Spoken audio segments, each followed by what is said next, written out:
Hi, I'm Kevin Kokinda, owner of Resumetics. And today I'm going to talk just a little bit about self-marketing, your self-marketing, branding, awareness, and how it's going to lead to opportunity.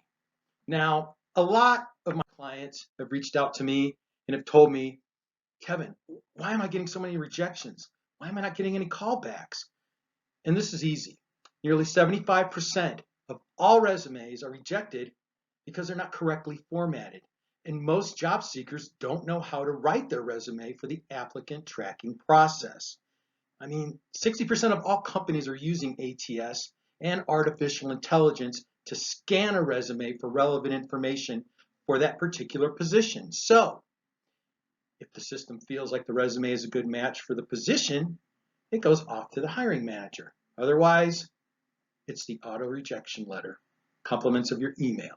Now, even highly qualified candidates with relevant experience may not get a call back simply because they left details out on their resume and it's not formatted correctly. And I know that sucks, but it's here to stay and it's not going to go anywhere, unfortunately. So, how do you beat the system? Well, it starts with proper formatting. Stay away from the templates. Stay away from the fancy graphics.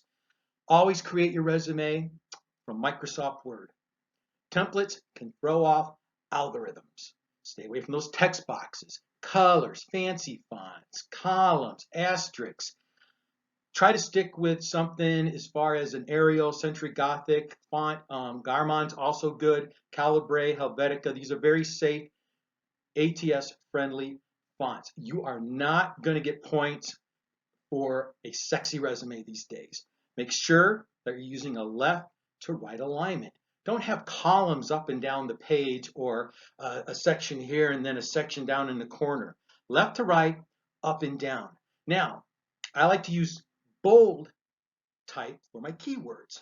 Now, an ATS isn't going to care, but once it goes through to a hiring manager, they like to see the bold types on the resumes. And it really captivates what they're looking at and helps them to read the rest of the resume. The other thing, very critical, don't send the same resume to every single job. I know you want to do it. I know you just want to have the one and done, the spray and pray, but I'm telling you, that is the definition of insanity. So make sure you save it as a Word doc and a PDF. If you're going to send the file, send it as a Word. And I'll tell you what, you don't have to go through ATS and you can just send the Word doc file, do that all together. Now, the other thing, it's not how many you send. The biggest misconception is that sending the same resume to multiple companies is going to increase your chances of getting an interview. You really have to look at the basic qualifications and the desired qualifications. Is your resume listing any of those? And also make sure that you have a solid summary at the top of the resume. A lot of people don't realize that the word resume is French for to summarize. So make sure you have a solid summary of qualifications, utilizing some of those keywords at the top. Substantiate that in the work history. Even individuals with 0 to 2 years of experience, you've got some kind of skill sets on there. Time management, interpersonal communications, some kind of PC usage. And for you professionals out there, Word doc and Excel is pretty much going to be standard. So, make sure that you're listing at least some common skills that are going to transition. Even if you're looking at multiple roles, a lot of these types of skills can segue into these other opportunities.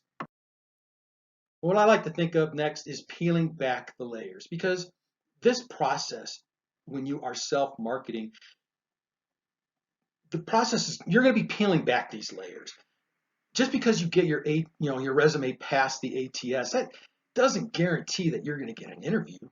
You still have to influence a hiring decision maker. So make sure you're familiar with the updates you make to your resume. And think of it as like taking good notes. These companies are giving you the answers to the test. They're right there. And with a little diligence, it's going to be worth it. So trust me. I'm Kevin Kokinda, owner of Resumetics. drop me a line if you have any questions. I look forward to working with you if you reach out to me. Otherwise, good luck.